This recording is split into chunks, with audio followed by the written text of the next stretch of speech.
Hello बच्चों, let's read the questions. The question says that according to modern periodic law, the variations in the properties of elements are related to their. तो बहुत ही famous topic है ये. Atomic number होता है basically. Atomic number means सी.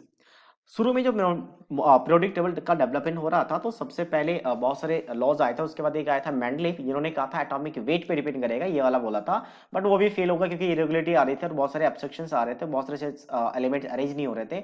उसके बाद एक मॉसली का एक्सपेरिमेंट आया था. मॉसली, ठीक है. मॉसली ने क्या किया था, एक एक्सपेरिमेंट किया था जहां से एक्सरे निकल रहे थे. कौन सा एक्सपेरिमेंट किया था मोस्टली ने क्या किया, बहुत हाई स्पीड इलेक्ट्रॉन का डिफरेंट मेटल मेटल पे बम्बार्डिंग कराया था. तो चाहे तो हम डेफिनेशन थोड़ा सा लिख सकते हैं इसके बारे में. ही बम्बार्ड ही बम्बार्ड ये बम्बार्डेड हाई स्पीड इलेक्ट्रॉन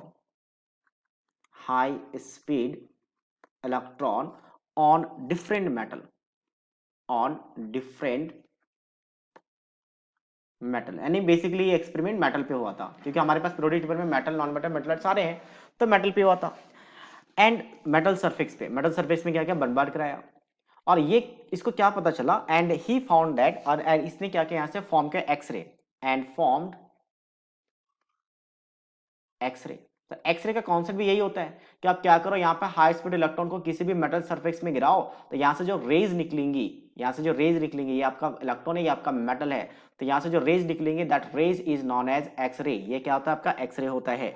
अब देखो यहाँ पे क्या बोला, यहाँ पे कि जो भी आपके पास यहाँ पे हाई स्पीड इलेक्ट्रॉन को हम मेटल सरफेस पे गिराएंगे तो वहां से फॉर्म होगा क्या, आपका एक्सरे. और इस एक्सरे का इन्होंने क्या किया, फ्रीक्वेंसी मेजर किया. ठीक है, फ्रीक्वेंसी मेजर किया. और फ्रीक्वेंसी मेजर करने के बाद देखा कि जो फ्रीक्वेंसी डिफरेंट डिफरेंट मेटल का आ रहा है वो एटॉमिक नंबर पे डिपेंड कर रहा है, एटॉमिक नंबर पे. तो उसके बेसिस पे इसने एक इक्वेशन बनाया था. इक्वेशन कैसा आया था कि फ्रीक्वेंसी का under root is equals to A times of Z minus B. और ए और बी क्या आपका कांस्टेंट है जो सभी मेटल के लिए सेम था. That is constant and same for all metal.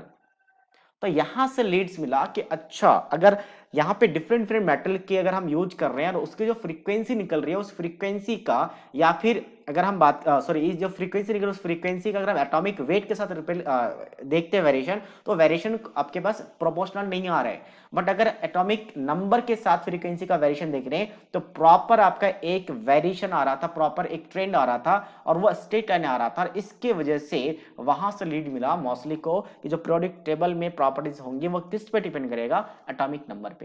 तो मॉसली के बाद फिर बहुत सारे साइंटिस्ट आए, उनको थोड़ा सा और इनहेंस किया, डेवलप किया, और फिर इसको मॉडर्न पीरियोडिक टेबल नाम रखा गया. So that means option C is the right answer of this question.